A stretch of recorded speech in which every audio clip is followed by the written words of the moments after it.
Q. Q. I got something here. I want to see if you know what this is. A Q. A Q. That's right. Yeah, I like that.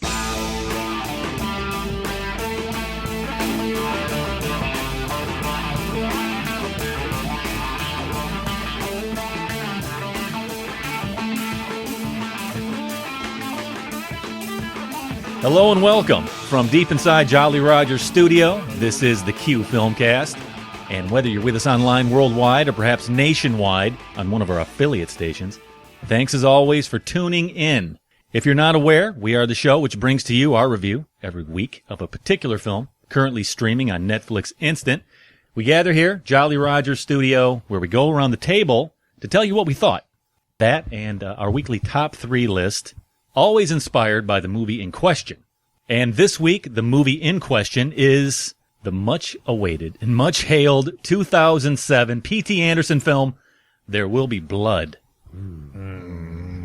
Yeah, I think we've waited for this one a little while, right? Yeah. Well, it was off. We just didn't know. Back on. We didn't know when to pounce. As soon as it came back on. As soon as it came back on, okay. This film stars Daniel Day-Lewis and once again written and directed by P.T. Anderson. Our friend, we queued up. Bud. Yeah, you know it. What's the movie we talked? Punch Drunk Love. Yeah, a few weeks ago. So we're going to revisit his work tonight. All right. And so if you've seen that film, I think a lot of people have. I think a few people have seen it. There Will Be Blood. You just keep listening to see if you agree or disagree with our take on it, or if not, you know what? Hey, even better, right? Even better. That way you keep listening to see if it's something you want to queue up yourself. Right. That's the way the game is kind of played. Kind of. Yeah. Backwards. A little bit. But I'm Michael, along with, as always, to my left, James Hardsub Savage. What's up, Maestro? Oh, I'm doing okay, Savage. How you doing? I'm doing well. Usually I go into a little song and dance about how great my week is. I'm just going to leave it as fantastic. Fantastic. And to your left, there he is, Matthew St. Hoodie, the patron saint of quality outerwear. Hey, hi. Hey, how are you doing? Hi. I have milkshake that's out my nose. Yes, you do. And somehow magically made it into mine. Greatest spit take ever. Hey, can I ask you a question? Sure, man. Is self-loathing and a fine sheen of oil considered quality outerwear? I don't know about quality, but I like it. I wear it. I don it often. Yeah. Just a little question, a little inside joke, a little something inspired by the film, right? Because you would know. Well, look at that. Milkshakes. That slurp sound is coming from Max Gumbo Johnson to your left. Hey, what's happening? I'm ready to talk about... Jesus. All right, let's just go ahead and just not confuse the audience. There Will Be Blood. Yeah. If you've seen it, you know how beautiful that sound is. Those are Milkshakes, people. We brought them into the studio. From, where are they from? They're from Karen's Custards in Smyrna, Tennessee. good stuff. Thank you, Michael. I was freezing to death keeping these things cool in my car as I drove over here. It was worth the sacrifice. 45-degree car. Not really what I was asking, but like where in the room are they from? Oh, from across the room. Much better, yes. There you go. All right, Max. So we're drinking milkshakes. We're talking about There Will Be Blood, and we're doing that, Max, because you queued this thing up. I did. Yeah. Absolutely. You're responsible. I think it's a responsible pick. I think it's a quality pick. Oh, yeah. I think it's a necessary pick. And we're going to talk about that in a second. But let's not forget about the producer. Yeah. He is literally across the room over there. And that's Adam, the Bomb Rogers. Hello. Can we talk about what flavor milkshakes we actually had? I had vanilla. I had the Elvis. It's a good choice. Strawberry. Butterscotch. Chocolate peanut butter. Chocolate peanut butter. And the Elvis, let's explain that for our overseas listeners. Chocolate peanut butter banana. Outstanding. So, milkshake in hand, review in hand, opinions secretly in hand. Right. And let's talk about this. There Will Be Blood. But first thing, let's talk about Keep Up With Us. This is very important. It doesn't matter what you want to do. Jesus. What the? You bastard from a basket. Okay. Facebook, Twitter, iTunes. It doesn't matter. Anything you want, Max. Mm-hmm. Yeah, he's so It's into like his a milkshake. He's not smorgasbord even of paying attention. Social media. Anything you want. You know what I'm saying. Right. The Q Filmcast, you go there. Google Plus, even the YouTube channel is good. But I say you go to the QFilmcast.net. That's it, Savage. You go there. You can tell us what you think of this episode. Any episode. Yeah. You can leave us reviews. Tell us what you think. Doesn't matter. You just go there. Visit QFilmcast.net. Best way to keep up with us for sure. So there you are. Let's get into this, guys. There Will Be Blood, 2007. Written and directed by P.T. Anderson. Loosely based on the Upton Sinclair. Upton St. Clair novel. But I hear very, very loosely based, too. I've read up on that. Yeah, it's just really more of a template. But we'll talk about that in detail in just a bit. Selected by Max Gumbo Johnson, as we said. Mm-hmm. So let's get into that first, Max. You queued this up, you say because it has to be talked about, but I think this is one of your favorite films. It is definitely one of my favorite movies ever. I lived in this little town in Texas, about 70 miles from Houston. Was dying to see this thing. It played in Houston, so I said, I don't know if this thing's going to come anywhere near me, so I drove 70 miles to Houston, watched it, got out, went bought another ticket and watched it again. Wow. What's that tell you? Yeah. In one night. Wow. You didn't understand it, or? No, I just loved it. It's what you call a twofer right there. When a film gives you a twofer, give me another one. Right. Thank you, sir. May I have another? Yeah. It did something to you, and I can't wait. You're gonna pull the weight on this one. I want to know why this film made you turn around and go right back in the theater. Okay. Mine might have had the same effect on me. I might have ran from the theater. I don't know. Yeah, that did inspire a top 3 at the end. We'll tell you what that is at the end. Yeah. Yeah. It'll be quick and precise and very necessary. Right. Before we get into what we thought of the film, let's tell you what the critics thought. We always do this. We're going to do that right now. We're talking about IMDb. We always throw over to those dudes. Right. It's dudes and dudettes. Yeah. Dudettes. Hard Sub Savage. Yeah. Something point something. Okay. What do you think IMDb gave the 2007 film we're going to talk about, There Will Be Blood? I think they gave him 9.5. That's a lot of heat. A little too much heat. They gave it 8.1. That's still a good score. What? Losers. Yeah, 8.1 on IMDb. But let's see what Rotten Tomatoes gave it, Hoodie. What do you think the critics on Rotten Tomatoes gave this film? 91. Bing! Wow. I didn't cheat. Wow. Good on him. There it is. First time anybody's ever nailed that precisely. Bullseye. It just felt right. All right. Absolutely. Daniel Except for those Plainview. 9% that were wrong. That's right. Max users, what did they do? Rotten Tomatoes. What? 91, I'll go 84. You guys are good. You're hot. You're coming in with some heat and some smoke off the derrick. That's 86. 80, I almost said 86. Doggone it. Nicely done. I'm better.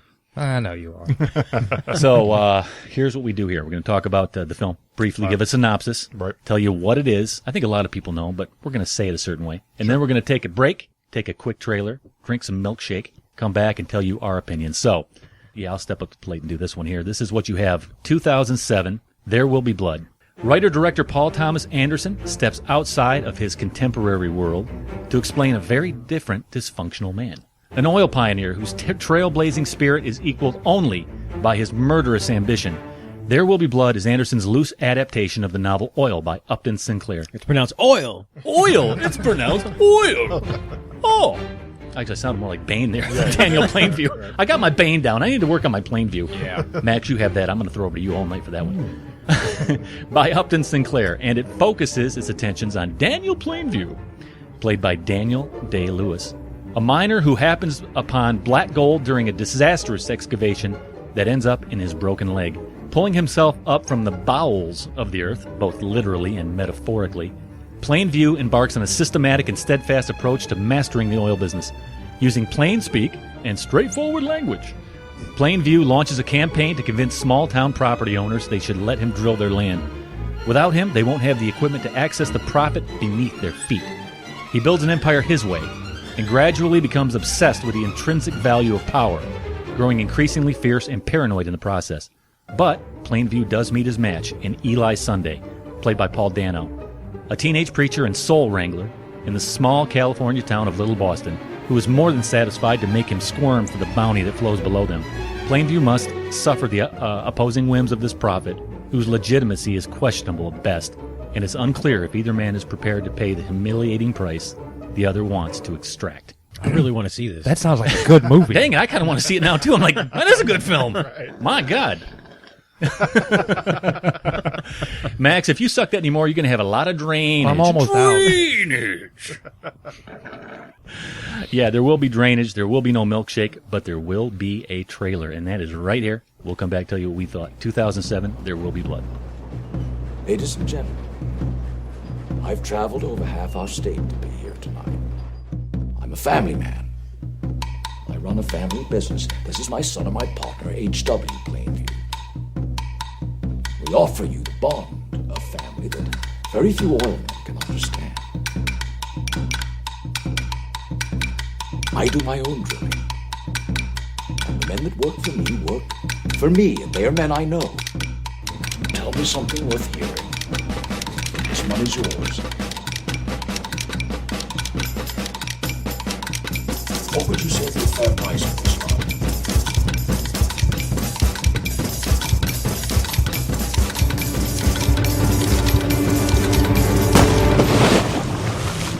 When do we get our money? That's it, ladies and gentlemen. There Will Be Blood, 2007, written and directed by Paul Thomas Anderson, loosely based on the Upton Sinclair novel, starring Daniel Day-Lewis. That's the trailer, and that is the film we're going to talk about. So let's do it. Let's start here. Let's start with some trivia, a little bit of facts and figures about the film.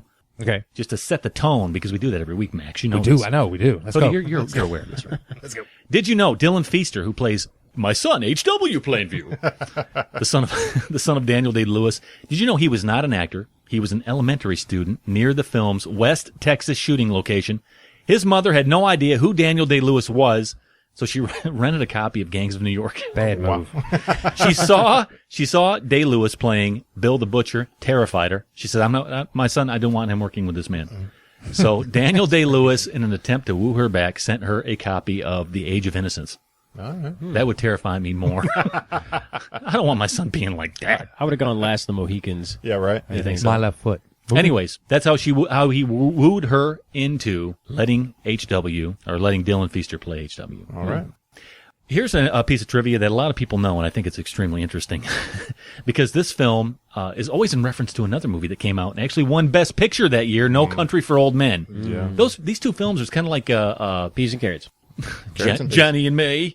Yeah, Peas and Carrots. I'm talking some films are like that, like Braveheart and Rob Roy. Yeah. You always talk about There Will Be Blood, No Country for Old Men. Okay, but did you know, while on location in Texas, No Country for Old Men was the neighboring film production. One day, P.T. Anderson and his crew tested the pyrotechnical effects in the oil derrick, causing an enormous billowing cloud of smoke. It intruded upon the shot that Joel and Ethan Coen were shooting for No Country for Old Men. They had to shut their shot down. Wow. I did know that. And thus began the beef. And there's that's the probably beef. where it started. Damn you, Anderson! Yeah. It says here both the films would eventually become the leading contenders for the Academy Award that year. What are the That's great. chances? Fantastic. Not only are they in proximity with what kind of films they are, they were actually in proximity to where they're being made. Yeah. Did you know Daniel Day-Lewis accepted the role of Daniel Plainview as he had been a fan of Paul Thomas Anderson's previous film, Punch, Drunk Love. That's the film that made him want to work with him. Go There you figure. go. Anderson, he can make some films. Yeah. So can Day-Lewis. From time to time. Paul Dano had been originally cast as a much smaller role of Paul Sunday, Eli's brother, and another actor had been cast as Eli. However, after Dano had already started filming one of the scenes, Anderson said, to hell with it, let's make them identical twins. There you go. I remember the first time I saw this film, I'm like, okay, I think they're twins. I wasn't sure. That's what I figured. I thought somebody was lying. I Yeah, thought I he did was, I think Plainview did too. He's like, Yeah. huh, Like, well, we'll get into okay, that. Paul. And that kind of played into the movie too. Yeah. Very much. Every Wednesday night during editing, Paul Thomas Anderson and company would have just steak and straight vodka dinner to keep the mentality of Daniel Plainview. Wow. It took a year of Prep. Day-Lewis just being Daniel Plainview to get ready for the role. He actually spent a year being Daniel Plainview, prepping for the role. And it shows. I'd hate to see him at like a grocery store. What else do you keep the milkshake? I want to talk about bread. Do you have any bread in this store? Where do you keep it? All right, so let's get into it, guys. The currency. We don't use thumbs up. We don't use stars. No. We don't use thumbs down. No. Nope. This is dumb. It's stupid. It's really stupid. And you know what? Tonight, we're talking about, let's be bold. Yeah. 1 to 10. Bastards from a basket. Yeah. Yeah. That's good. I like that. 1 to 10 bastards from a basket. Yeah. Producer from a basket. You like that? Sure, why not? Yeah. We found him outside in a basket. We brought him in one day. Raised him as our own. Thanks for bringing back those memories. Hey, I'll put you back in that basket. So let's do this. And we're going to go over to Max Gumbo Johnson. I want you to lead this off. This is your baby. This is your bastard from a basket. This is your boy. I want to hear it. Bastards. Talk to me about what you give this film. 10 bastards from a basket. 10 bastards Fantastic. from a 10. basket. 10. 10. Wow. I'd give it 100 if I could. I was going to say, if I could offer you 100, would you give 100? Yeah. Absolutely. Are you offering? No. But I am offering to let Matthew St. Hoodie tell me what he thinks of this film. 2007, There Will Be Blood. What you going to go with, Matt? I'm going to second that emotion. 10. Oh. 10. Yeah, that might be a theme. Let's see what Hard Sub Savage says. And we're talking about There Will Be Blood, Savage. Bastards from a Basket. Yeah, I remember watching this film several years ago, and I'm like, it wasn't as good as I thought it was when I watched it this time. It was better. It's hard to make a more perfect film. This is definitely a 10. Okay. Producer, I want to put the pressure on you, so I'm going to tell you right now. I'm going to go over to myself. Michael, what do you give this film, Bastards in the Basket? I'll tell you, just like the Riggs and Derricks that are on display here, this thing just taps into something, and it spews perfection all over the place. This is a 10. Wow. That's right. 40. And I actually thought even, just like Savager, I watched it this time, and I was invested. Yeah. It grabbed me. Never fails to. It drilled deep, deep, deep into my soul. Yeah. Heck yes. We almost have a perfect score. Last time Max screwed it up. I know. Last time I Now it's screwed on it up. Adam to screw Now it it's up. Adam's turn to He just wants to. Adam's too. revenge. He's smirking. Listen, we just want you to be honest, producer from a basket. Yeah. Producer from a basket, what are you going to give 2007 There Will Be Blood? Y'all are going to call me a bastard, but it's going to be an 8. Oh. 8. And American. he did that just because I gave the American a 9. Nope. I think he's being honest. I think he's being I'm honest. being honest. There were some explosions in this movie. Yeah, I know there's explosions. Yeah, there were some explosions. 48. Like, sorry. I think that was too tough to add up. Yeah. I'm a bit surprised we all stuck with 10. I wondered if someone would lose something along the way. It solidified me. But Yeah. let's talk about this, Max. Gumbo Johnson, you went way up there. I want you to tell me why you turned around in Texas, went back and said, "Thank you, sir. May I have another?" I'll tell you what. I read a lot about this movie and, you know, the production of it, and it was playing at a few festivals before it got released, and they were just talking about, oh, my God, this is just fantastic. It's fantastic. So I was real pumped up to see it. That was the first time I'd gone to the theater in a long, long, long time. I'm talking about, like, since maybe I was, you know, since you're a kid and you go see Star Wars or Jaws or Raiders of the Lost Ark, and you're just like, oh, my God, that was a life-changing deal. This was the first time that it happened to me as an adult. Yeah. I mean, I went and saw it twice. I got off the phone. I was driving back home. I got on the phone. I called my dad. I said, man, have you heard of this movie? You gotta see this. I'm not telling you, this thing is so good. It's like Godfather good. This is not just some movie that's good. It's one of the greatest movies I've ever seen. I can't wait to go see it again. I was just ecstatic. I was so happy. I was literally just cringing. Giddy. Yeah. It was, I wanted to just watch it over and over and over. Mm-hmm. It grabbed my attention from the first frame and did not let go. Yeah, it's going to be really hard to. It'd actually be easier for us to find things that we didn't like about the film because you like everything. You could go on and on. Can't think of anything. Yeah, it's almost like you're speechless. Yeah. Like, what do you even say? And this across the board too. I mean, from Johnny Greenwood's score, I love the that. cinematography, everything. Yeah, it's just rich. Not a bad element to this film, as Nope. far as I'm concerned. Absolutely not. Let's shoot over to. Let's do it. Let's go straight to Hearts of Savage real quick. You tell me. You gave it a 10. You say it went up a bit. What? Yeah. I saw it several years ago. I didn't see it at the theater. I saw it when it came out on DVD the first time, and I forgot how old it was. 2007. It certainly holds up.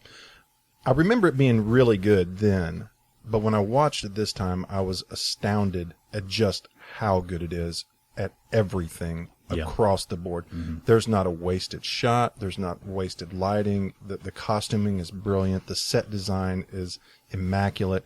It's perfectly dirty. It's hard. And Daniel Day-Lewis, you know, his type of old school method acting is just something you don't see, and it comes across so powerfully, especially as a character who is so emotionally powerful, whether for good or bad, that you may say Daniel Plainview is. He is certainly an emotional character. Right. This is just a hands-down masterpiece on every single level. Yeah, this is a love affair, and I think that's what it's going to turn into. Yeah. Yeah, because it's just too. It's just there's just too much meat on the bone. Yeah. And it's perfect. Yeah. And there's just so much to get into. But Hoodie, There Will Be Blood, 2007. You tell me. You gave it a 10. I Yeah. thought you might go 9. I thought he might not get there. It may not spew gold all over the valley. Oh, no, I love this movie. I just love Old Country more. but I watched it twice this week, and like James says, the second time even this week was better than the first time I saw it this week. Yeah. So it gets better and better. How long has it been since you've seen it previous to this week? Probably a year. Okay. I'd say. And I'm glad you mentioned Johnny Greenwood's score, because that's what really got me into this movie from the get-go, was the first shot with the orchestra. I knew it was him, so I wasn't expecting much. Go figure. Yeah, I'm not a fan of Radiohead. I wasn't expecting much, and I loved it. And that's what I remember. I went out, got it the next day, loved the score. Yeah, Greenwood's a master, just like P.T. Anderson. Yeah, but the score was just amazing. I'm like you. I don't like Radiohead at all. But, I mean, this guy did the master, too. Yeah. I was like, man, this guy is awesome at this. He's great at it. It worked perfectly. It was, 14 minutes before the first word. No, it wasn't that long. It was 5 minutes. Yeah, but it was. It was 14 minutes before they started talking. Wasn't, I don't know if it was 14 minutes. It was, because I stopped it and looked. Are you It sure? was 4 minutes and some odd seconds. Yeah, What was the word? 14? It was. Yeah, but he said, "There she is," Yeah. under his breath. I mean, you could barely tell he said Yeah. anything. It was just a grunt. Yeah. Well, the first real scene of dialogue is him. It's about 14 minutes into the movie. It's 14 minutes. Okay, well, he's at the town. He's giving the speech. He's giving the proposition to these townspeople. I think is that 14 minutes Yeah. in? Okay, Yeah. I stand corrected. And it's the score that carries that along perfectly, that whole opening thing. You see, as far as Radiohead goes, I'm going to give them a little bit of credit here. They get a little heavy-handed for me sometimes, but there are times I listen to it, especially In Rainbows, if you haven't heard that record. Yeah. You sit there, and that's Greenwood right there, and it's like, I didn't know I was supposed to listen to that till you told me I had to. I didn't know that that's what I needed to hear right there.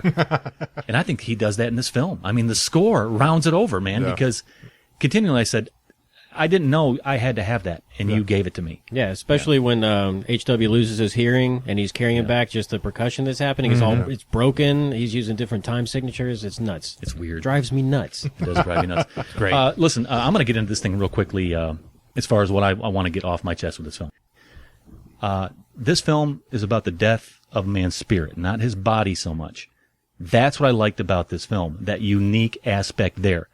And at the core of it, it's a tragedy. He's desperately fighting to retain the hope that he can find his way back to goodness. That's the way I see him. Maybe I'm alone there. I have no idea. But to me, Daniel, he's a man lost at sea, but he can somehow still make out the faint shape of an island in the distance. Still has his hand on the rope. He can still pull himself back in. I think throughout nearly the entire film, that's what he's trying to do. He knows the abyss he's staring at because he can see it in Eli. When we meet Eli, as Daniel does, he sees himself just like him in every regard except one. I think Eli is completely comfortable with what he is inside. Daniel, I don't think he is. I don't think he wants to be what Eli is. There's a difference there. The tragedy is there's still good in him. And this conflict is continually shown to us. Like Vader. Just like, actually. I actually thought of that, sadly enough. I thought of Darth Vader when I saw Daniel Plainview. He's a beastly example of a man, but is he really? I mean, he lives his entire life of agony with this wrestling of this monster. Throughout the entire film, there's still that sweetness that shows up every once in a while. The way he deals with his child. The way he caresses his head. He takes over the Sunday Ranch. First thing he wants to do is protect Mary. And when it comes to Eli, once again, he doesn't see him, and this guy's a completely loathsome parasite, talking about Eli here, as a simple adversary. He sees him as something different. Everybody's an adversary to him, but Eli's different. He sees himself in Eli, and he loathes that. When he looks at Eli, he sees something that he could potentially be, a completely evil, soulless person. He doesn't want to destroy Eli because he's just simply competition. He wants to destroy him because he thinks that's what he could possibly be himself one day. This existence of his, this turmoil, it's his own battle. He shares it with no one. That is until the family shows up. That's one of my favorite scenes of this film. Yeah. The scenes and the exchanges between him and what is supposedly his brother. Yeah. We see that one sunny day. He's on the beach laughing, frolicking. He's not the Daniel Plainview we typically have seen up till now. He lets his guard down. He even says he wants to go play at the Peach Pit with his brother. Get those pretty girls. Take them to the Peachtree Dance. Take him to the Peachtree Dance. That's what I'm talking about. Liquored up. Get them liquored up. I say, take them down to the Peachtree Dance. That's what I wanted. Thank you, Max. But that distance, that small flicker of humanity starts to shine a little bit brighter that day. And then it all comes crashing down. The monster that's inside of him, now it's going to rear its head. It is going to be complete. And to me, the most tragic scene in this film, I'll tell you my most tragic scene, is when he, the cursing of his child. Bastard in a basket. All of that. Because when he's looking back at his relationship with his child, a truly evil man wouldn't typically see this. This is where the tragedy is. All he wants to recall, and all he can recall, are those moments of happiness where he's frolicking in the dust with the HW, all this stuff. That's his last final image of what he could have been. But even in those moments, he's last shot at that moment is him walking away from his kid. Yeah. But when he closes his eyes and as HW walks off, he's seeing what he truly deep down relished. Right? I mean, these are the flickering moments of his relationship with his boy. It's what he's pulling back to. But you're those calling happy this moments. a redemption story? No, I'm not calling it a redemption story. I call it a tragedy. I think there was potential for redemption. I think Daniel wanted redemption throughout the entire thing. He didn't get it. He didn't get it. He absolutely didn't. I think, as a matter of fact, when he says, I'm finished, to me, because I'm watching this Dr. Jekyll, Mr. Hyde thing. I think the monster finished him off. I think that's what it was at the end. That's what I got from There Will Be Blood. I'm going to leave it right there. I disagree with the thing you said about Eli. Eli's the bad guy in this movie. Well, that's exactly what I said. Yeah, but you said something about his reflection. His reflection, and I don't. Daniel hated this guy. That's what I said. That's one of the things that's always. I'm sorry. Did you? Okay, I don't know. Read it back, whatever you said. Did you not hear me say he loathes Yes. Eli? Eli is a soul-sucking parasite. I even said that. Yeah. Yeah, but you're saying he sees him as a reflection. I don't think he does. What I'm telling you is he sees what he could be. He does not want to be Eli. When he looks at Eli, he doesn't see competition. He sees something that he could potentially be. Someone who is completely inherently evil and okay with that. He sees a fraud. Yeah, I think that too. And it would say what you want about Plainview. The guy's up front about what he wants. Yeah, he's no fraud. Yeah, the guy's not. He may use some fraudulent. Quail he made hunts. some white lies here and there to get what he wants. But he's going in there and saying, look, I want the oil. I want to pay you people for the oil because I want to get in there and make money off of it. Well, sure, yeah, but I'm telling you what's at his soul. His soul is not. He's wrestling with something the entire film. He has something inside of him that he's at war with. I'm sure. I mean, the whole being of Plainview is it's family. Yeah. Everything in this movie where he's quote unquote a good guy is family. HW, Mary, Yeah, right. and then he glances over at Mary's dad and gives him that look. Then he thinks the guy's his awesome. brother. And, this guy's clinging on to family. And when his son abandons him and he gets rid of his enemy, that's when he says, I'm done. He says, I'm done. I got rid of my enemy and I've set my son off on his own. That's why he says, I'm done, I think. Yeah, well, there's different ways to interpret that. I'm done, as in I'm completely finished. I've become the monster I've been fighting my whole life. I think he's fought this. I don't think Daniel Plainview was ever happy with who he was. Eli was. Eli's fine with that. I'm going to seek and destroy and take what I can while I can. Daniel always had a tether back to his humanity through almost the entire film. The entire film. Even at the end, as his soul dies, I know. the last thing he sees is what he should have been, what he could have been. Yeah. But that's my take on it. Yeah, we should hear the 8 take on it. Yeah, go ahead. Adam, 8 take. We're talking about There Will Be Blood. Sorry, I had to get that interpretation of Danny Plain. Didn't you say 90 seconds at the beginning? I'm sorry. You're right. I bought this movie after it came out, and I let it sit on my shelf for years, never watching it, until Max pretty much forcefully made me watch this movie one day. Pretty much forcefully made you watch the film one day. It's one of those things where, people try to force stuff on you, you just really don't want to deal with it. And Not receptive to it. yeah, I just always put up a fight about watching this. So finally watched it, and honestly, I cannot say a bad thing about the movie other than it's really not that interesting to me. That's the reasoning. It's not that interesting to you. Yeah. No. Did you find yourself being bored? No, it was a little bit, yeah. But There it it just is. wasn't There that. it is. I can't say anything. Everything was great. Great directing, great acting, great music, great this and that. Right, but right. honestly, I just wasn't interested in the movie. It's a layered film. You got to peel it back. I mean, it's not one that's going to just There's come to you nothing without some unobvious work about on your this. end. It's- There's nothing unobvious? Yeah. I think all of that was pretty obvious, don't you think? We knew it was coming. I guess we should probably be happy with the 8. Yeah, I'm glad he gave it an 8. Yeah, maybe so. I'll take that. It's a good movie. I'm not going to lie, but I'm not interested in it. Okay. All right. Well, fair enough. Well, 8's still a good score, Adam. Sure. I mean, obviously you didn't hate the film. You liked a lot about it. Yeah. So, that's it. But let's go over to Matthew St. Hoodie. Okay. You went to 10, I do believe. All the way to 10. All the way to 10.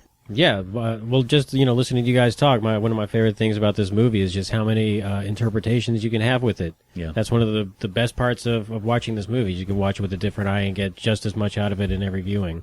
Mm-hmm. You're talking about you didn't talk about it, but you said you didn't want to talk about the God aspect of it, which is my favorite part of the whole thing.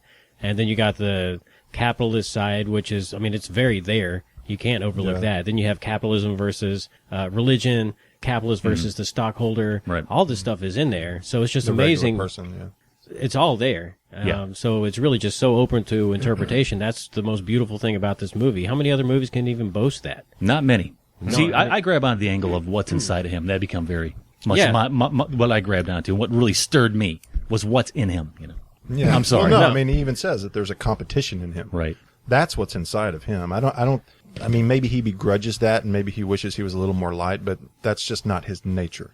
I don't think his nature is inherently evil, and I don't think he's necessarily conflicted with it. he likes being that way. When he's talking to who he thought was his brother, he's trying to explain to him, if it's in me, it's in you. Right. And he seems almost comfortable with it until the betrayal, or, when you expect the worst out of people and you if you reach out hope that maybe they're not as bad, and then you have your hopes dashed and they're proven to be, worthless pieces, whatever. Let's talk about scenes, guys. All right. Let's do All it. right. Let's talk about some things that we can pull out of the film that we remember. Top 3 Daniel Plainview scenes. Let's go right now, Max. You talk about it. I'm going to have to say number 3, one of my favorite scenes in this is when they're about to start the well, and Eli comes to him and says, tomorrow I need you to call my name. Right. It'll be a simple blessing. It won't hold everything up. Oh, that'll be fine. Oh, yes, no problem. Fine. Okay, that's good.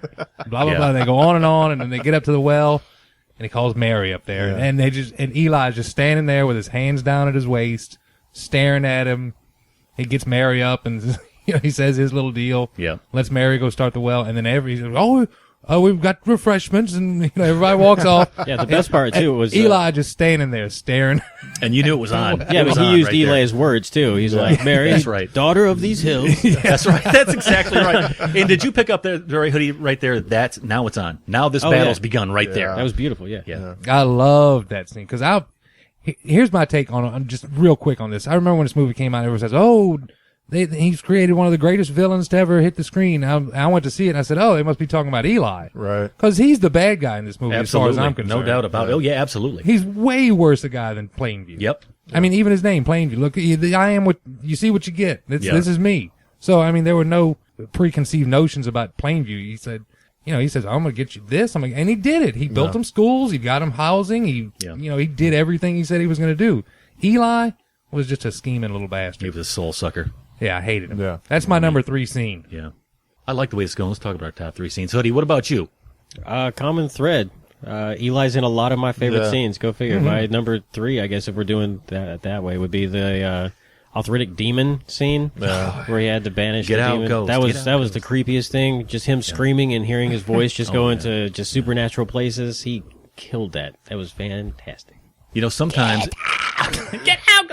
If I have no key teeth, I will gum you. Yeah. I'm like, God bless.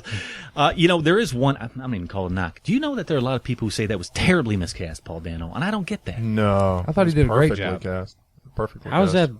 No, I don't know, I man. don't like the guy's face right off the bat. I just don't like his face. Did anybody pick up Children of the Corn thing from him? I got that Children of the Corn vibe. Let's not bring that movie up in relation to this, please.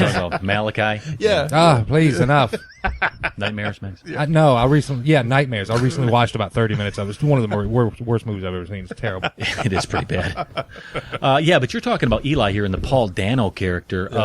Man, that's just in synchronicity with Daniel, because to me there was a bad guy and I wouldn't say a good guy, but there was good and evil at war here. Yin and yang. I mean, it's a Batman and Joker kind of thing happening. Yeah, truly existing. Yeah. So you like that scene a lot. You had to get out of here, Ghost. Man, It was awful. it Really scared me. No joke. It did me too. I mean, terribly uncomfortable. What about you, Savage? gets up and Let's dances talk about with your number her. 3 scene. Then we're going to go over to the producer. Yeah, well- he gave this an 8, so we're going to have to get into that for right. sure. It's, But mine is a kind of the opening montage. I guess that first 14 minutes of just the sound and his slow discovery. At first, it's the composite he gave when he broke his Silver. leg. yeah, They were writing down the chemical composition. It's like, okay, it's hard, and then it shows 2 years later where you can see the construction of the derrick, how it starts to evolve. That whole montage to get him up to that first scene where he's addressing the public that's going crazy. And that opening montage is, I guess, my number 3, I guess you'd have to say. You know what? I'm just here to back people up, and I'm going to back you up on Gonna that need one. a montage. Break trailer again. Here you go. No, I'm gonna back you up on that. I liked how we were introduced to him too, because the first time we know who he is him signing his name. Yeah. Actually, I mean, sorry to cut you No. off, but I mean, he falls down the hole. Yeah. He's got a broken leg, and he's looking for the silver stuff. Yes, I was going to bring so that up. he grabs he has a broken leg. Yeah. And he's grabbing silver like, there she is. Right. Puts it in his shirt, and then Lights the dynamite. and then he crawls straight to get it cashed. Oh, and they pulled no punches with that. You knew how hard it was for him to crawl up out of that hole. Oh, and then drag himself. I mean, you see him And then he did that. That's Then exactly he laid right. down. But I like the fact that when we know who this guy is, he's signing his name. Hard. Daniel Plainview. Underline. Underlined, yeah. All right, producer, let's go over to you for a minute here. Let's talk about scenes. Top 3 scenes. There Will Be Blood. It's actually, my what's your 3 third? is what y'all already talking about at the very beginning. It's just the scene where he's laying in the floor doing the business. Doing his business. Doing his thing, Doing man. his thing. That must have been the editor's, director's cut. Yeah. That was my third one. Just that wicked Yep. introduction, just who is this guy and the way they played that out. Nope, because I thought it was funny. Okay. You went with the comedy. It angle. was funny. Yeah.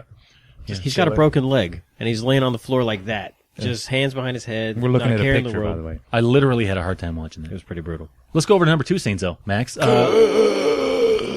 Yeah.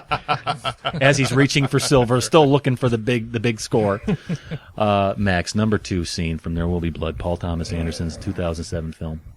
I'd have to go. I'd have to cite the whole well blowing sequence. Yeah.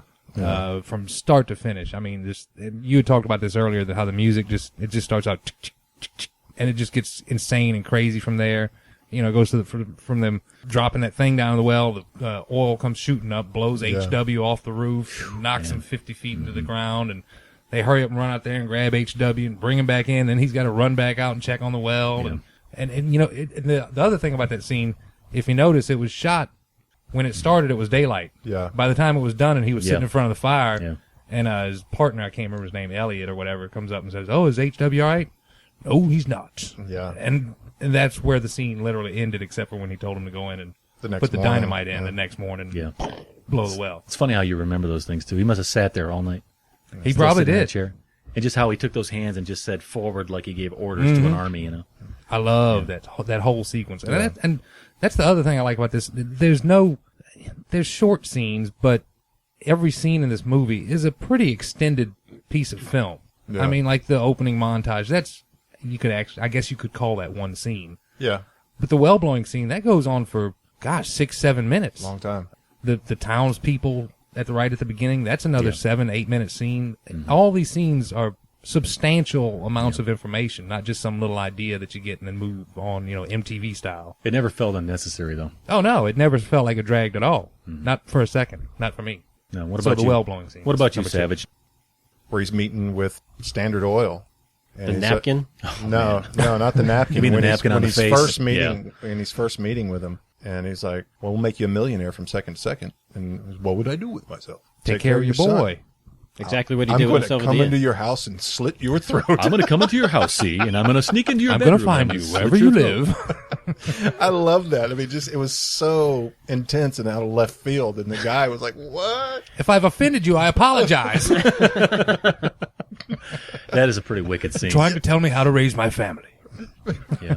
And that guy, too, he'd never seen anything like it. No. And neither have you as a watcher. No, because you believed it. Yeah. And then, his brother just kind of is like sitting at the table. Yeah. And just walks away. I'm going to come into your house and slice your throat, see? Buddy, let's talk a little bit more about what you... He didn't say "see" that much. Did he not? I don't think he did. I think you're inferring. He did that twist his mustache quite a bit. Yeah. his. I think they should have put him in a monocle, too. I think he would have looked good in a monocle. Right. Hoodie, let's talk a little bit more about There Will Be Blood. Something you want to get into, maybe your second favorite scene of the film?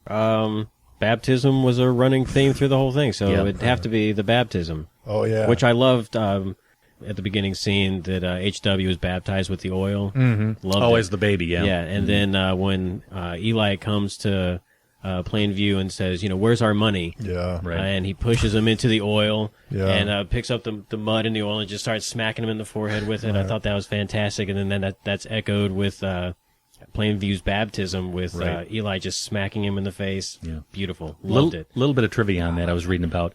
They did those scenes in the same day because they wanted each other pretty much pissed Hating off, each other? hating each other. Yeah. And I think they said did I read somewhere they flipped a coin to see who would slap who first, which scene would be first, and Daniel got the first licks in on Eli. Oh, man. So he really let him have it. And Eli was like, crap. Yeah, but they literally said, "Okay, guys, we're going to do these slapping scenes in one day. Flip the coin." I believe that's what I read. And anyway, I wish they'd have gotten to do it the other way around. You think so? Yeah, because think Yeah. about it. Paul Dano, he's like, "Oh man, I gotta slap this guy. This is Daniel Day-Lewis." He would have taken it easy, and then he'd have been like, "Oh, you slapped me. It's my turn." Yeah, Plainview. And he would have gone berserk. I think Plainview had to set the stage for that. He had to set the tone. I'm kind of with Max on this one. I really would have liked He would him- have been PO'd. Oh yeah.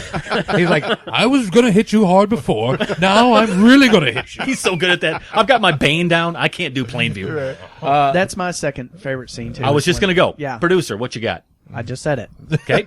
Which one? Which baptism? Probably the Eli slapping Plainview. Yeah. God, that was crazy. You know, and to me, I think that's where you could. There's something that happened in Plainview's face right then. You know, when he slapped him, and it's like the mania was there. It's like, okay, I'm going to kill you. That's right. I'm going to kill you. Yep. And you know what? In that scene, too, he gets up, he goes over and he shakes Eli's hand and says something to him. We never know what it is. Yeah. But the look of terror on Eli's face, what do what do you think he said? I'm going to kill you. I'm going to go into your house. I'm going to It's like- slit your throat. See? Yeah.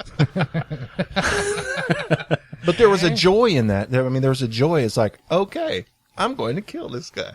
Yeah. There was a joy. And in his face. that's what the ending is to me. Mm-hmm. Is he finally did it? I'm finished. Yeah. But all right, Yeah. so I'm going to jump into the end. That's my number 3. So screw you guys. Okay. That's your number one. It has to be. It has to be. The ending is just. There's so much to talk about. That is such. But God, but yeah, scene. that's where he says That I'm ending. finished. Not only does he take like any respect away from Eli. Yeah. Eli's, you can tell by the way he's dressed that he's actually made something of himself. He's wearing nice clothes. He's Yeah. got the big silver cross, so he's made some money. So he's successful, and as we know, Plainview can't have that. He before he kills him, he damns him. Yeah. That's right. Right. So that's the best part of the whole thing. He doesn't just take the money. He doesn't take the respect. He takes his soul, which is just amazing. It was sweet justice. It couldn't have ended any better. There's been a lot of crap that I've read about how awful the ending was, but it was perfect. It couldn't have that any ending- better. That ending just hit my palate so nice. It Yeah. was just incredible. And you know what I liked about it too was the sweet justice aspect, because you go back to that baptism scene. I mean, Daniel had to squirm. Yeah. He was going to squirm for the bandy track, and you if you knew him, that was the last thing he wanted to do. That was Right. humiliating. And so for him to flip the script on him at the end, perfect ending. What's your number one? You wanna get your number one? Okay. Well, Go ahead, spill it. I was going to say the ending is okay. We've got to take that off the table. Yeah. But since he did it, okay, the ending is Ending. my favorite scene too. I can't help it. Yeah, it's got it. I mean, we got to talk about the ending anyway, so that's my number one as well. And here's something I want to talk about the ending. Not necessarily the showdown with Eli, but his last speech to HW. Yeah. The bastard in the basket. Yeah. My take on that scene was not so much that he was saying, "You're my competition, get out of here, you betrayed me." Mm-hmm. My take on that scene was like, okay, this guy's going to be entering this business. He's going to be in a man's world now. gotta be He's tough. this and that. He's going to be, I got to toughen this kid up and make him hate me. Absolutely, I picked up on that. Yeah. So that's how I think that's how I played it. That is like, he didn't really want to have to tell his son this, and he did consider him his son. Yeah. I mean, there's no ifs, ands, or buts about Yeah. that as far as I'm concerned. So I think he said, okay, if this kid's going to go out here and do this, then this is what he needs to hear. I got to get this kid Right. pumped up and give him the truth Sure. and set him out here with the right frame of mind Tough love. to take me out. Tough love, yeah. I don't think Daniel was a terrible father. I don't back think he at was I mean, either. you look at the conditions they were in. Yeah. With this guy, I mean, there was also, I wouldn't say tenderness, but there was protection. There was a guidepost. He was a guidepost to his kid. Yeah. Tried to teach him well. Tried to take care of him. Tried to make him strong. I mean, he wasn't a bad father. No. until he sends him off. Sends him off. Yeah, but Yeah. He was sending him off to be taken care of and have him taught and to stuff learn like how that. to deal Okay. with his. He was sending him off because he didn't want to deal with like his own failure. You mean as far as when he went off to to being When he deaf put him school. on the train, which was like one of the coldest things ever. Yeah. That was was cold, hard. but it was cold. hard. Yes, but it wasn't easy for him to do that. I get it. No, it wasn't easy because he kept asking the guy. All he wanted to know is his room big? Does he have a big room? How big is his room? He kept Yeah. asking. Yeah. It wasn't Al. It was Elliot or whatever his name Yeah. was. Hey, I want to go over to the producer real quick. He's over in his producing cube, his little producing island. Why don't you spew something out about this film one more time? You gave this an 8. I want to know, what is it that you think keeps you from a 10? I'm not going to say anything bad about the movie. For me personally, I just wasn't interested in it. Okay. What was your But- favorite thing about this film? My favorite scene is the one where he meets Paul and they're going over the land, and right at the end, he's like, what's he say? If I drive up there and you If I fly drive by- up there for no reason, and you find you've lied to me, I'll take back more than my money. Is that fair? Is that fair? Is the best part. Is that fair to you? And shakes his hand. It's like, Is that fair that you kill me? Sure. yeah. it's the nicest, politest way to ever threaten somebody. Yeah. Yeah. Paul was the smart one. Yeah. Oh, You that just was called evil. out your mother's filth. You boy. They should put you in a glass Jar. Jar. And it's that is what makes this film great. Is it's quotable, and I think that goes back straight to Daniel Day-Lewis. It does. Is this his best performance? It Yes. could be. I mean, Gangs of New York is pretty good. Yeah, it's pretty good. This is an acting class. Well, the material's so good too. I haven't seen Lincoln. I've heard he's pretty. He's awesome. fantastic in that. He's better in this. Yeah, but who could read these words on a page and even think to do that with him? Oh, no. I mean, no way. Well, No way. And He before deserved we it. And before we forget, though, the one scene without Daniel Plainview I thought was really resonant is the dinner scene, the Sunday dinner scene. Sure. After Eli's oil baptism. You are a stupid, stupid man. You know, I just thought about that. That scene separated him from Daniel a little bit too. I don't think Daniel hated the people in his life as much. But boy, Eli sure did. Yeah. Eli had contempt for the people in his life. He didn't care about anybody in that church. No, He he just just wanted struck me this- as like a televangelist. Like He just wanted the early on. celebrity of it, and he Right, wanted the right. respect and the money. Yeah. You know, it's like when he said, "Well, you know, we're gonna build roads." He said, "Well, where's the first road gonna go to?" He said, the church." The church. Well, that's the first place it's going. Right.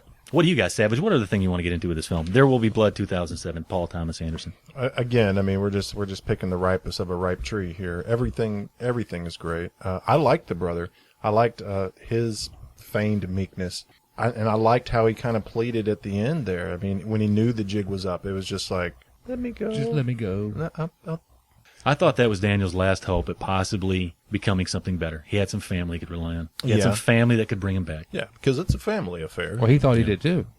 I mean, you look at it that way. He thought, "Oh wow, look, this guy's my brother," and That's what I'm talking he about. came to look for me. Well, yeah, I get what you're saying. We agree. We agree.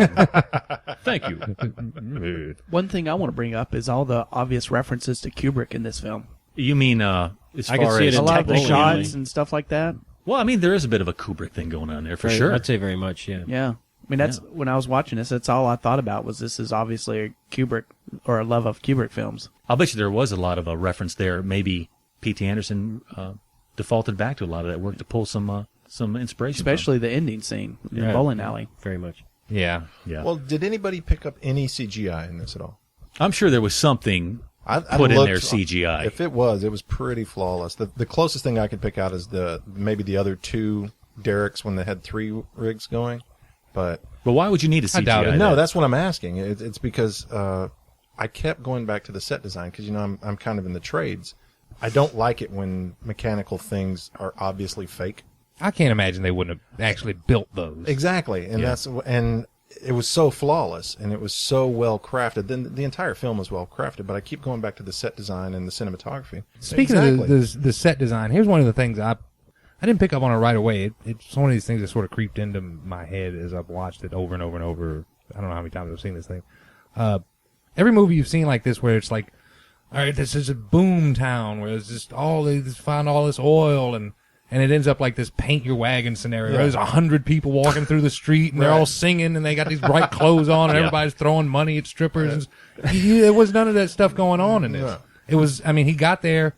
It was a stark, barren desert landscape. Yeah. Yeah. He found the oil, built the schools, put up the church, and it was still a stark, barren desert landscape. There were not that many people around except for the people that were already there Yeah. and the workers he brought in. It never turned into this gay 20s style, Yeah. you know, Yeah. oh, the streets are lined with gold now. Look at us Exactly go, right. sort Right, of right. thing. It was honest in that regard.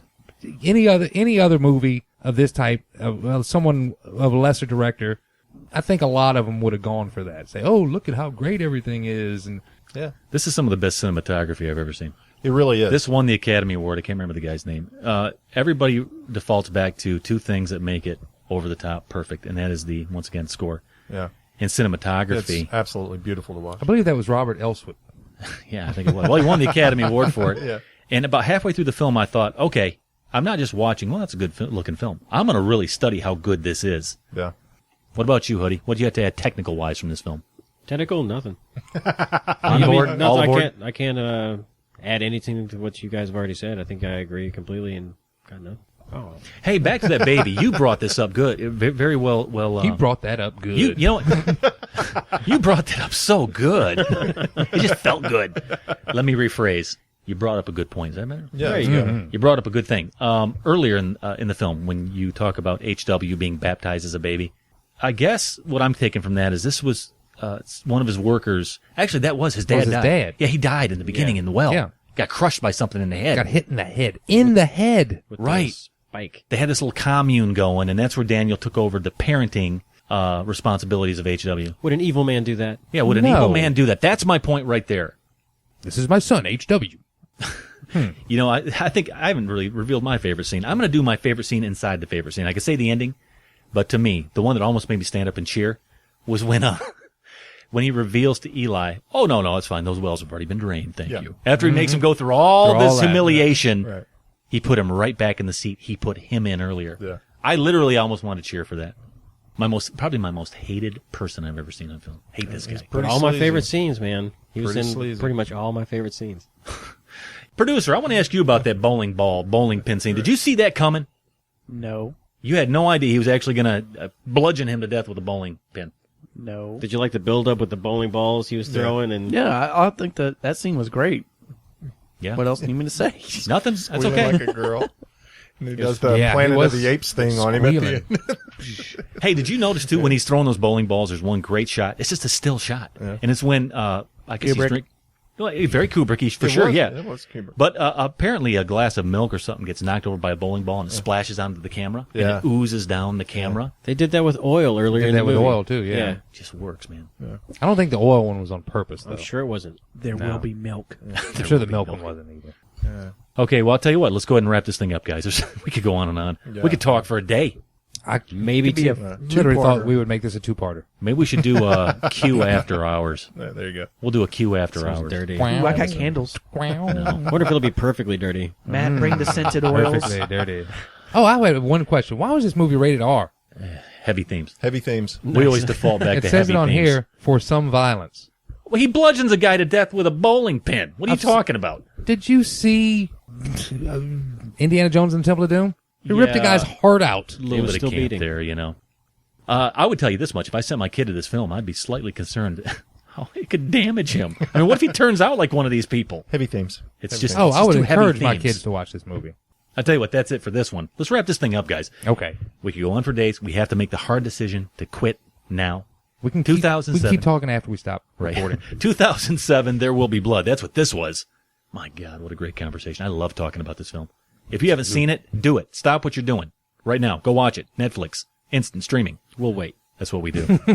So it's on Netflix currently if you want to watch it. If you haven't seen it, highly recommended. Is this one of the top rated films we've ever done? That's in the American. Yeah. I think the second, yeah. Should have been first. Should have been first, yeah. That's what I said about the American. Yeah. Fantastic film. So Now I hope know you how you enjoyed this feel. one. You know what we need to do? Develop- Yeah, go ahead, producer. What is it? I was going to make a stupid joke. Keep Well, going. no doubt about that. Let's let Daniel Plainview speak for us. Let's end a little bit of Plainview. We'll come back, get into a quick top three. We'll just see what happens with that. Big reveal and on to the next one, guys. But here it is. A piece from the film we talked about, 2007. There Will Be Blood. We'll be back in just a minute. Who was nursing you, poor Eli? None of band's sounds. That land has been had. Nothing you can do about it. It's gone. It's had. If you would You just lose. take this lease, Daniel. Drainage! Drainage, Eli, you boy. Drain dry. I'm so sorry. If you have a milkshake, and I have a milkshake, and I have a straw, there it is. That's a straw, you see. Watching. My straw reaches across the room and starts to drink your milkshake. I drink your milkshake. I drink it up. Don't bully me, Daniel. All right, so that ends it, and there it is. There's a piece from the film we got into tonight, 2007, There Will Be Blood. Let's talk about this real quick. Top 3 milkshake flavors. I'm going to go number 3. Caramel. Caramel. Or is it caramel? There's always a... I say caramel. Caramel. I don't know. What the hell is nougat? I don't care. Max, number 3. Number 3 for me, strawberry. That Solid deserves- strawberry. That deserves to be up just a bit. I'll go ahead, 3. Come on! Right. What about you there, producer? I like mixed flavors, so I'm going strawberry lemon. Ooh. Oh, that's Sounds tart. disgusting. So tasty. That's a bit tart. Where do you isn't even get that? Right? Strawberry lemon. Sonic. Strawberry lemon. My God, Lemon, that sounds more like okay. chapstick. What about you there, Hoodie? I didn't realize it was flavors, but there was this little place that I went this one time in a small town, and it was vanilla. It was vanilla. It was great. What about you, Savage? Arby's Jamocha. I'm going to go with the green flavored St. Patrick's Day one at McDonald's. That's the flavor. I don't know. Green flavor. Is that, Wait a sort of minute. like, is that sort of like red drink? Wait a second. St. Patty's shake. I was trying to be inspired. That was off the cuff. I don't know what flavor it is. The Shamrock Shake. What's yours, Max? Guys, do you go standbys? Chocolate. Come on. Come on. That's what they use for the fake oil in this thing. The same stuff they make chocolate milkshakes out of. Did you know that? No. You know what? I did, and I didn't. I left it off my. Did you know? Wait. Fake oil? Yeah, the fake oil in this movie. you Yeah, mean I hate fake to tell you, it was fake. The oil in this movie was the same material they used to make McDonald's milkshakes. Second favorite flavor of milkshake, there, producer. Strawberry banana. He's always mixing flavors. I told you I like mixed flavors. He's a mixed flavor guy. He's all mixed up. I What have a about very you? complicated palate. Yes, you do. What about you, Hoodie number 2? Cookies and cream. Oh, that's a good one. That's real good. That is a good That's milkshake. not a milkshake. What are you talking That's about? an ice cream. You can't make. You can Add get some that. milk and You can shake get it. that at Sonic. I'm talking. Okay, I stand corrected. You can actually go get a cookies and cream milkshake at Sonic. check Yeah, it out. go check You it out can right get a now. jalapeno I've never chocolate. heard it. Oh my God! What's your number 2, Savage? McDonald's strawberry. That's your. Specifically McDonald's? Yes, specifically McDonald's strawberry. They make the best strawberry shake. You know what? I don't give a damn where I get it. Just No, give me vanilla. no. Vanilla is my number 1. My wife makes fun of me. She goes, "What do you mean vanilla? You go for ice cream, you get vanilla. You go buy a candle, you get vanilla." Yeah. I love vanilla. I get cinnamon apples. Is that your number Great. one? No, my number one after tonight is butterscotch. That was a fantastic shake. Did you like that butterscotch? That was fantastic. I do like a nice buttery butterscotch. Pepperidge Farm remembers. What's your Werther's original? What's your number 1 there, Adam? What is it? Chocolate peanut butter. And that's what you had tonight. That is. See, the idea was, damn it, the idea was we were all going to slurp right now. They would never have made it. We drank them You got before smalls. the show started. Well, next got time don't. smalls. Well, Next I'll time tell you don't what. buy such good shakes. The mediums were like a 5-gallon bucket. Well, They were next nice time, and large. Next time, go get some crappy shakes from. I won't say where. McDonald's. Yeah, okay. That's what I was going to say. Did you give your number 1 yet? Not No. loving it. What is it? Place in East Tennessee called Pal's. Best chocolate milkshake I've ever had. Okay, pals. All right. Chocolate. Did we get yours? Chocolat. How much did they pay you for that advertisement there? Pals. No plug. What about you? Karen's. I got a new favorite. Karen's the Elvis chocolate peanut butter banana. Had it tonight, and it was delicious. Good. The Elvis, Yeah. number 1. Man, that makes me want another milkshake. I wish I had like a super long strong that would straw Reach Karen's. reach across the state. I didn't like the way it smelled. You had to drink that from across the room. Yeah, there you go. There it is, right there. Let's end this show right now. Let's do it. Big reveal. That's this next one coming up from Matthew St. Hoodie, the patron saint of quality, high quality outerwear. What is it? What's it going to be this next week? I'm so excited. All is lost. Oh, that's awesome. No doubt. No diggity. Have you seen this film? I have. Okay, all is lost. I sat on the edge of my seat. Really? Have you seen it? Yeah. Have you I seen watched it? it. I watched it last night. No joke. No Why are doubt. we doing this then? I think it's a good one to talk about. That's a fantastic one to talk I about. loved it. Not very dialogue heavy. I don't We know. got this guy over here. Well, look at this guy over here. I'm guessing Adam has not seen it. I'm just going to go throw this out there. I absolutely hate Robert Redford. There we Oh. go. There we go. Wait till you see him when he's playing with his dinghy for 2 hours. Yeah, the guy is so terrible. Robert Redford. What an unaccomplished What a hack. nobody. Well, if What has the he- guy done? Well, Adam, Oh, let me my tell you what. God. If, That's if, not, I don't even want to start. This will be another show. if you hate the sound of his voice, you'll love him in this. Right. Yeah, so that's next week. Great pick. There, I almost said there will be. Great pick. There will be blood. Thanks. There will be blood. All is lost. Could have called this film All is Lost too. A lot lost in this one, but yeah, All is Lost next week. Robert Redford's Tale at Sea, with him in a volleyball named Wilson. Yeah, that's I the think- one. Wait, That's the The one. one. Wrong movie. He has Oh, some sorry. dreadlocks. Yeah. No. We're talking about the film from last year, him, Lost at Sea, very dialogue-ridden, but everything else heavy, I think. I thought I was going to spring something on you guys. Go figure. Saw it at the theater. Yeah, you did. Absolutely. All right, guys, let's wrap it up. That's next week's show. All is Lost. Come back here for that. And this week, we end it with our top 3 milkshakes inspired by the film There Will Be Blood, 2007. And next week, All is Lost. We're going to cue it. We're going to review it. And however did you say good night? Okay, Dracula. With my milkshake, oh, I love my milky, milky shake.